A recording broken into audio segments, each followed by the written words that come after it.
Sveiki! Jau otro gadu Linas Agro komanda aicina lauksaimniekus visā Latvijā apmeklēt kādu no 4 gatavojamies pavasarim semināriem. Bet, lai informācija nepaliek tikai starp klātienes dalībniekiem, šajā video aicināšu mūsu produktu grupu vadītājus atbildēt uz jūsu iesūtītajiem top jautājumiem.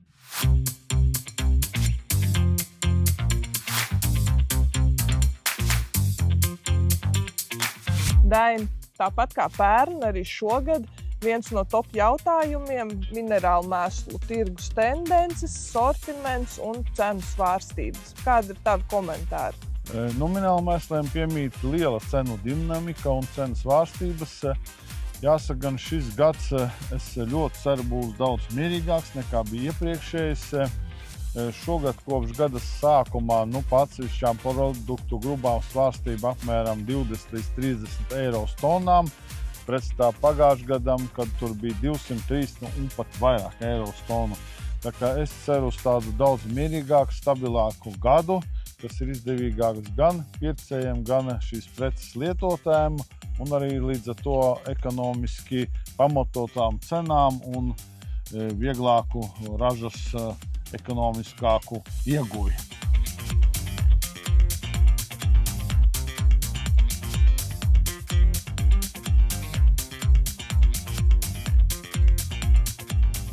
Maija, vairāki klienti reģistrācijas anketās bija norādījuši, ka viņus interesē starpkultūru maisījumi. Kādi ir tavi ieteikumi, kā pareizāk tos izvēlēties? Starpkultūru maisījumi ar katru sezonu paliek arvien pieprasītāk, un klienti tiešām par tiem interesēs arvien vairāk. Tad pirmais būtiskais, kas būtu jāsaprot, kāda augu maiņa tiek ievērota saimniecībā. Vai ir rapši, vai ir tikai kvieši, mieži, tā kā graudaugu sējumi, un tad skatīties, kādus no starpkultūru augiem izvēlēties. Otrs būtiskais, kāda būs sējas tehnoloģija. Vai tiks sēta ar sējmašīnu, vai tiks izkliedēts ar izkliedētāju. Un tad vēl viens būtisks faktors ir sējas laiks.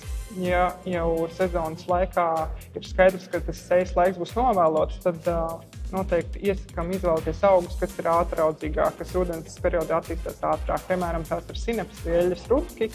Ja sējas termiņš plānojas ātrāk, tad var izvēlēties arī citus augus, kas attīstās nedaudz lēnāk, bet no viņiem ir tiešām arī ļoti liels iegums kā no starpkultūras sējumiem. Nemainīgas vērtības auga aizsardzības līdzekļi. Ģirt, kādus jaunumus varam šogad sagaidīt? Principā ir tā, ka ar auga aizsardzības līdzekļiem lielu jaunumu nav. Pamatā nedaudz mainās jau esošiem produktiem reģistrācijas. Jāpiebilst, ka ir samazināts devs, tas ir saistīts ar Eiropas Savienības prasībām samazināt auga aizsardzības līdzekļu lietošanu uz hektāru kopējo. Nuanse ir jauna reģistrācija, un tas būs efektīvs produkts, lai ierobežot jau sadīgušās nezāles rudenī, sevišķi gadījumos, kad laika apstākļi vai kāds cits iemesls neļauj saulaicīgi aiziet ar augsnes herbicīdiem, tad šis kā papildus risinājums salīdzinoši mazām izmaksām, bet pietiekami efektīvs, lai ierobežot nezāles rudenī. Jaunums skar sistēmas iedarbības insekticīdus, kā Carnadina Extra un Mospilānu. Izmaiņas ir tās, ka darbīgo vielu var lietot tikai reizes sezonā, kas nozīmē to, ja iepriekšējos gadus mēs varējām lietot vienreiz Mospilānu, vienreiz Carnadina Extra, tad šobrīd mēs varam lietot tikai Carnadina Extra vai Mospilānu vienā kultūrā.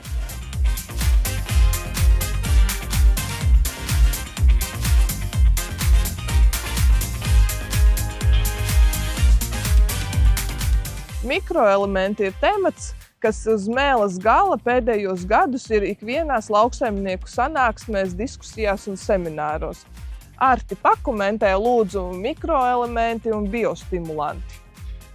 Jā, mikroelementi un biostimulātori paliek aktuāli, un viņi arī tādi būs, jo mums ir ļoti dažādi faktori, kas ietekmē viņu izmantošanos. Un ne tikai viņu, bet arī galveno elementu makro NPK izmantošanos augam. Kā pirmie faktori būtu abiotiskie stresi.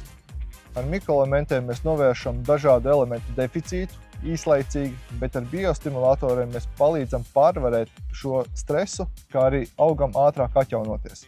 Kā galveno augu daļu es gribētu pieminēt augu sakni, un šeit mums noteikti noderēs biostimulatori, jo mums augam būs lielāka sakņu sistēma, jo augs spēs uzņemt vairāk barības vielas no augsnes un pārvarēt dažādus stresus, teiksim, kā sausums.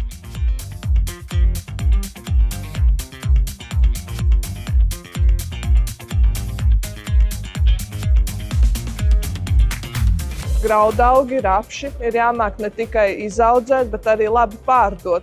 Tieši tāpēc vaicāšu mūsu graudu tirdzniecības ekspertam Vidim, kādas šobrīd ir tendences, iespējas un iespējams kāda nākotnes prognoze. Ziņas nav labas, tendences ir ar leju ejošu cenu. Un mans aicinājums būtu pārdot gan esošos, gan kviešus, kur ir uz lauka jau šodien vismaz 25% no jaunās ražas.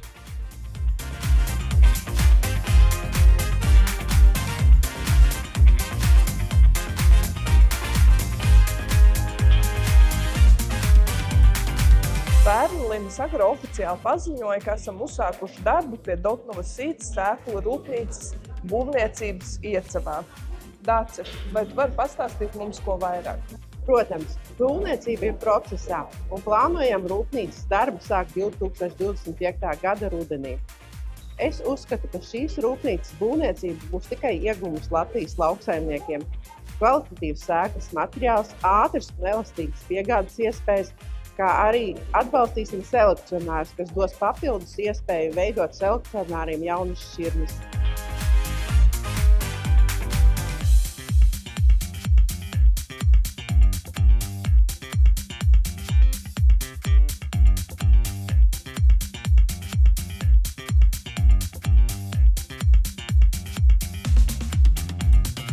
Ceru, ka spējām atbildēt uz vismaz nelielu daļu no jūsu jautājumiem.